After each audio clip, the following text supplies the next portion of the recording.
So আমি যদি তোমাদেরকে এমন একটা সুযোগের কথা বলি, যে সুযোগটা ব্যবহার করে তুমি তোমার অনেক পাস্ট পরিবর্তন করতে পারবে। সাপোজ তুমি কে, তোমার পরিচয়, তুমি কোথা থেকে বিলং করো, তোমার জেএসসি, তোমার এসএসসি, তুমি স্কুলে ভালো স্টুডেন্ট ছিলে কিনা, স্কুলের রোল কত ছিল, তোমার এইচএসসি তে কি করেছো, তুমি এই কোচিং কত পেয়েছো, এই কোচিং কত পেয়েছো, সব যদি তুমি একটা সুযোগের মাধ্যমে চেঞ্জ করতে পারো, তুমি কি ওই সুযোগটা ব্যবহার করবে?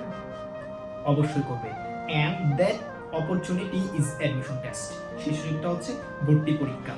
তুমি যদি একটা ভালো ইউনিভার্সিটিতে চান্স পাও, সাপোজ বুয়েট, ডাবি, ডিএমসি, চবি, রাবি, জাবি, হোয়াটএভার, যেটা তোমার টার্গেট, তুমি যদি ভালো একটা ইউনিভার্সিটিতে চান্স পাও, ফ্রম দ্যাট ডে, সেদিন থেকে আগামী 4 বছর পর্যন্ত, যতদিন না পর্যন্ত তুমি একটা সার্টিফিকেট নিয়ে বেরোচ্ছ, ওই ভার্সিটি তোমার পরিচয় বহন করবে। উইচ ইউ কান্ট ডিনাই, তুমি এটা অস্বীকার করতে পারবে না। ভার্সিটির পরিচয় তুমি অস্বীকার করতে পারবে না।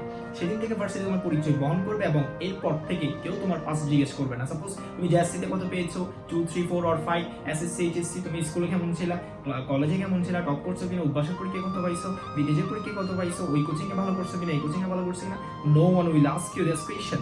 কেউ তোমাকে এই প্রশ্নগুলো জিজ্ঞেস করবে না যদি তুমি একটা ভালো ইউনিভার্সিটিতে চান্স পেয়ে যাও। সো তুমি কি ওই সুযোগটা কাজে লাগাইতে চাও না? তুমি কি চাও না তোমার বাবা মা তোমাকে নিয়ে গর্ব করুক? তুমি কি চাও না তোমার যে একাডেমিক লাইফটা পরিবর্তন হোক? তুমি কি সবকিছু বাদ দাও, তুমি কি চাও না এক চান্সে তোমার শিক্ষাগত যোগ্যতাটা পরিবর্তন হয়ে যাক? তুমি কি এই সুযোগটা তুমি কাজে লাগাতে চাও না? তুমি কি চাও না তোমার বাবা মা তোমাকে নিয়ে গর্ব করুক, বাবা বলুক যে আমার ছেলে অমুক ইউনিভার্সিটিতে পড়ে, আমার মেয়ে অমুক ইউনিভার্সিটিতে পড়ে? তুমি কি চাও না প্রতিবেশীদেরকে কটু কথার জবাব দিতে? তুমি কি চাও না ফ্রেন্ড সার্কেলের মধ্যে ভালো একটা পজিশন হোল্ড করতে, সব বন্ধুরা মিলে ভালো একটা জায়গায় যাবা? It will B a great friend circle. তুমি সবই চাও। সো এটা হচ্ছে অ্যাডমিশন টেস্ট। এটা এমন একটা সুযোগ, যে সুযোগটা কাজে লাগিয়ে তুমি সবকিছু পরিবর্তন করতে পারবে। এরপরে যদি বলো যে তুমি কি চাও না ভালো একটা ফিউচার, ভালো একটা ভার্সিটি তোমার ফিউচারে বিশাল একটা রোল প্লে করবেই করবে। তুমি একান্ত ভার্সিটি উড়াই দিতে পারবে না। You need a great varsity to reach a certain level. একটা ভালো জায়গায় যাওয়ার জন্য তোমার একটা ভালো ভার্সিটি অবশ্যই অবশ্যই প্রয়োজন। হ্যাঁ, এটা সত্যি যে কোনো জায়গা থেকে ভালো ভার্সিটিতে যাওয়া যায়, বাট তোমার শুরুটা যদি ভালো জায়গা থেকে হয়, তোমার শেষটা আরো ভালো হতে পারবে। Understand what I am saying to you? শুরুটা যদি ভালো জায়গা থেকে করো, শেষটা কিন্তু আরো ভালো ভালো জায়গা থেকে হতে পারবে। সো এখানে ভার্সিটির একটা ইফেক্ট থাকবে তোমার ফিউচারের মধ্যে। এই অ্যাডমিশনের যে 3 থেকে 4 মাস সময়টা, এটা হচ্ছে আল্লাহ এই 3 থেকে 4 মাস সময় আমাদেরকে দেয় নিজের পরিচয়টা পরিবর্তন করার জন্য, নিজের পাসটা পরিবর্তন করার জন্য। এই সময় এমন সুযোগ হাতে গোনা কয়েকবার আসে। অ্যাডমিশন টেস্টটা হচ্ছে এই সুযোগগুলোর মধ্যে বিশাল একটা সুযোগ। তুমি এটা কেন কাজে লাগাবে না? তুমি তোমার এত কিছু পরিবর্তন করতে পারবা, তুমি এই সুযোগটা কেন কাজে লাগাবে না? এই সুযোগগুলো হাতে গোনা কয়েকবার আসে, খুবই খুবই কম আসে। যখনই আসে এই সুযোগ কাটলে ধরতে হবে।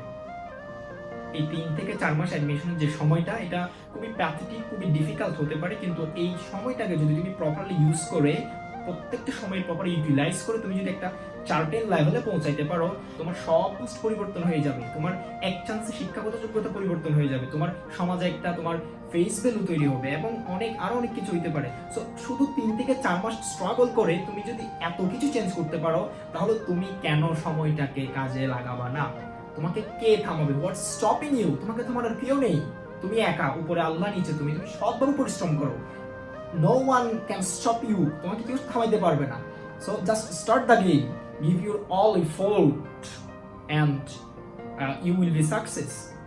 If you work hard, you will be success. Because কোনো পরিশ্রমীরাই কিন্তু হারে না। অ্যাডমিশন পিরিয়ডের ক্ষেত্রে কোনো পরিশ্রমীরা হারে না। যে যত বেশি পরিশ্রম করবে, সে তত বেশি সফল হবে। তুমি যদি তোমার সৎভাবে পরিশ্রম করতে পারো, তুমি অবশ্যই অবশ্যই ইউনিভার্সিটিতে একটা সিট পাবে। সো আমি এত অপরচুনিটির কথা বললাম, তুমি পাস্ট পরিবর্তন করতে পারতেছো, সমাজে তোমার একটা ফেস ভ্যালু তৈরি হচ্ছে, and many many others opportunities you will get if you get chance in university. তাহলে তুমি কেন এই সুযোগটা কাজে লাগাবা না? তুমি দেখছো তোমার যে এসএসসি ভালো না, তোমার এটা নিয়ে কটু কথা শুনতে হচ্ছে সমাজের মধ্যে, বন্ধু বান্ধবের মধ্যে মাথা নিচু থাকছে, ফ্রেন্ড সার্কেল একটা ভালো পজিশন তুমি হোল্ড করতে পারছো না, but you have an opportunity to change this problem. Understand? I think you better understand. আমি তোমাকে বলছি, তুমি এই যে অ্যাডমিশন টেস্টের যে সুযোগটা, এটা তোমার জীবনে বিশাল একটা সুযোগ। অ্যাডমিশন টেস্ট, এটা তুমি কাজে লাগাও, কাজে লাগাই নিজেকে উন্নতির দিকে নিয়ে যাও। তুমি তুমি যে ধর্মেরই হও না কেন, তুমি পরিশ্রম করো। তুমি যদি মুসলিম ধর্মের হও, তুমি প্রেয়ার্স করো। অন্য ধর্মের হলে সেই ধর্মের প্রেয়ার্স করো।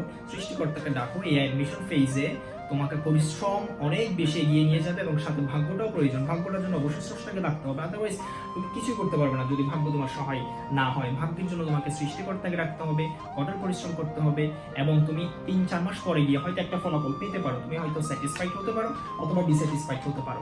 স্যাটিসফাইড কেন হবে? যদি তুমি চান্স পেয়ে যাও ইউ উইল বি স্যাটিসফাইড, এরপরে যদি তুমি চান্স না পাও you will B dissatisfied. But একটা কথা আছে, the pain of the bill of regret is greater than the bill of pain. That means হচ্ছে তুমি যখন তোমার অ্যাডমিশন শেষ রেজাল্টের পরে আয়নার সামনে দাঁড়াবা, তুমি দুইটা জিনিস দেখতে পাবা, হয়তো তুমি হ্যাপি অর স্যাড।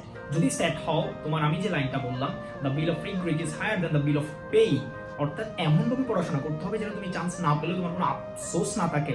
যদি তোমার এই জিনিসটা আসে, ইস আমি যদি আরেকটু পড়তাম, আমি যদি আমার বন্ধু 10 ঘন্টা পড়েছে, আমি যদি 12 ঘন্টা পড়তাম, আমি যদি ওই দিনটা খেলতে না গিয়ে পড়তে বসতাম, আমি আজকে চান্স পেতাম। বিলিভ মি, যদি এই রিগ্রেট ফিলটা ভেতরে আসে, তুমি নিজেকে ক্ষমা করতে পারবা না। That's why I said before, the bill of regret is higher than the bill of pain. তুমি এই লাইনটা বোঝার চেষ্টা করো। তো এমনভাবে পড়াশোনা করতে হবে যেন তুমি চান্স না পেলেও তোমার মধ্যে ওই স্যাটিসফ্যাকশন কাজ করে যে আমি আমার সর্বোচ্চ দিয়েছি, আমার যতটুকু সামর্থ্য ছিল, শক্তি ছিল, ক্ষমতা ছিল, আমি সর্বোচ্চ দিয়েছি। হয়তো আল্লাহ চাননি বিধায় আমি চান্স পাইনি, কিন্তু যদি তুমি অবহেলা করো, তুমি নিজেকে কখনোই ক্ষমা করতে পারবে না। কারণ তুমি দেখবে তোমার বন্ধু বান্ধব চান্স পেয়ে যাচ্ছে, তুমি পাচ্ছ না। তখন তোমার যে স্ট্যাটাসটা একটু নিচু লেভেল হয়ে যাবে। তোমার আজ যে বন্ধুর জন্য তুমি আজ পড়াশোনা করছো না, দেখবে তুমি চান্স না পেলে সে বন্ধু তোমার সাথে কথা বলছে না। ইটস রিয়ালিটি, আমার সাথে এটা হয়েছে।